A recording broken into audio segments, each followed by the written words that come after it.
Mon nom c'est Patrick et si je prends ce micro, c'est pour vous raconter mon histoire.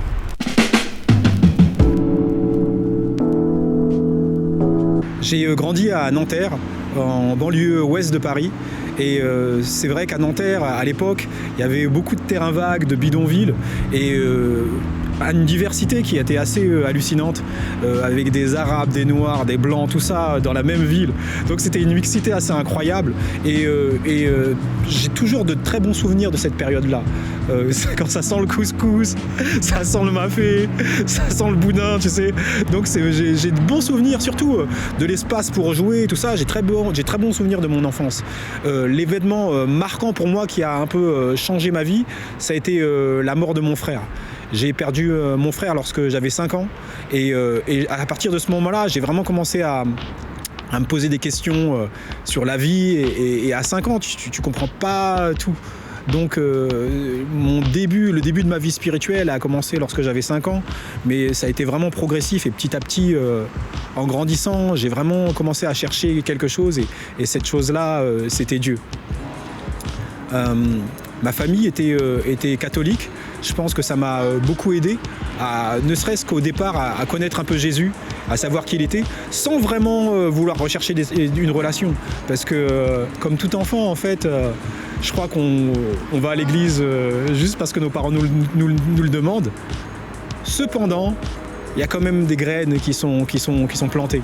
Et je crois que j'ai toujours vu Jésus comme un super-héros, tu vois, capable de marcher sur l'eau, capable de multiplier les pains. Et je pense que ces interrogations-là, c'est ce qui fait qu'aujourd'hui, je suis intéressé par ce qu'il fait et à avoir une relation avec lui. Donc j'ai l'impression que tout ce qui s'est passé dans mon enfance a vraiment un gros impact sur ce qui je suis aujourd'hui. Et aussi, voir ma mère prier et tout ça, ça m'a vraiment beaucoup aidé.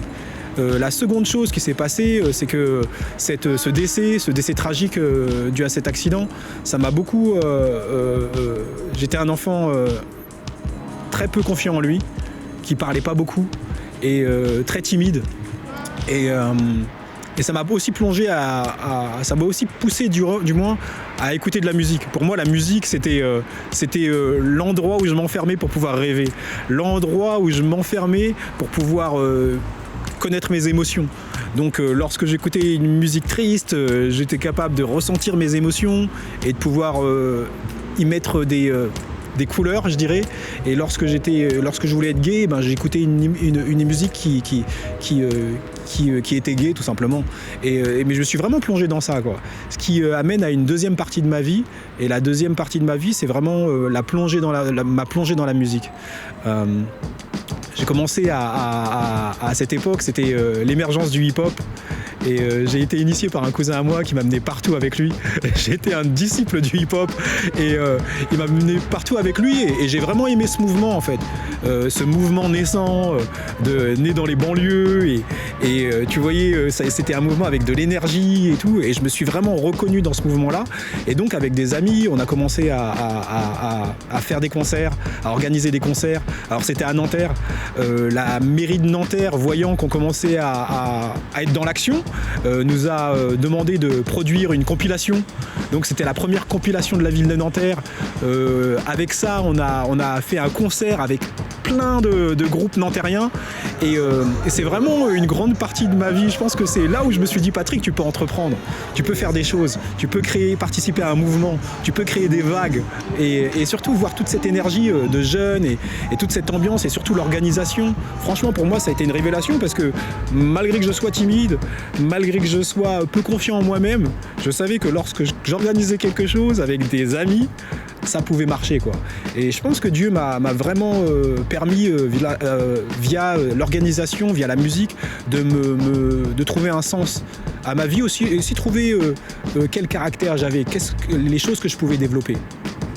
Ça, c'était une chose. Et puis petit à petit aussi, j'ai commencé à rapper, 1, 2, 1, 2, donc avec des amis, et aussi à faire de la musique, à être beatmaker, quoi. Et cette partie de la création, alors là franchement c'était exactement ce qu'il me fallait. Moi qui étais vraiment un enfant qui restait dans sa chambre et qui avait besoin de temps, c'était parfait pour moi parce que l'écriture ça demande du temps, tu dois rester dans ta chambre, et la composition ça demande du temps et tu dois rester dans ta chambre et rester dans ma chambre. c'était mon truc. Et là en plus je pouvais m'exprimer, je pouvais toucher des émotions que je voulais exprimer et je dois dire que ça m'a plutôt réussi.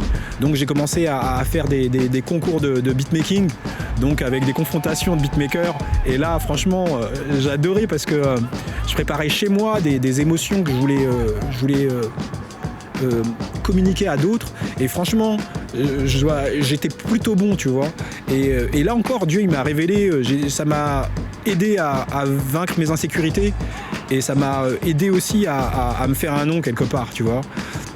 Et se faire un nom, il y a un côté positif mais il y a un côté négatif de la chose, et j'ai goûté aux deux, et d'un côté j'ai pu goûter au fait que ce qu'on faisait à l'époque ça marchait, tu vois, il y avait des gens qui étaient touchés, mais de l'autre côté le succès et tout, je pense que c'est devenu un peu une idole pour moi, quoi. Je courais après le succès, et même quand j'avais un succès j'en voulais un autre, et c'est un peu un cercle qui ne s'arrêtait pas.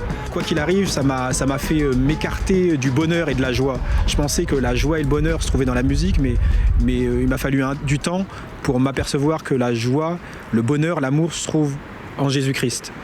Et ça, c'est une troisième partie de ma vie, celle que je vis actuellement, c'est Jésus. Durant cette période où j'avais plus ou moins de succès dans la musique, je me suis perdu aussi de bien des manières, et ce qui m'a vraiment aidé, c'est de pouvoir étudier la Bible avec quelqu'un. Cet homme, c'est mon beau-frère, et franchement, c'est ma famille même qui m'a ouvert la porte de leur maison, et pouvoir comprendre en quoi ce que je cherchais en fait, et chercher à trouver un sens à ma vie. Et l'étude de la Bible, connaître Jésus, savoir pourquoi il est mort sur la croix, ça a vraiment permis d'avoir un sens à ma vie. Et c'est pourquoi je fais ce témoignage. C'est parce que Jésus, tout a été créé par lui et en lui, et pour savoir qui nous sommes, il faut chercher le Créateur, parce que lui a des réponses pour vous.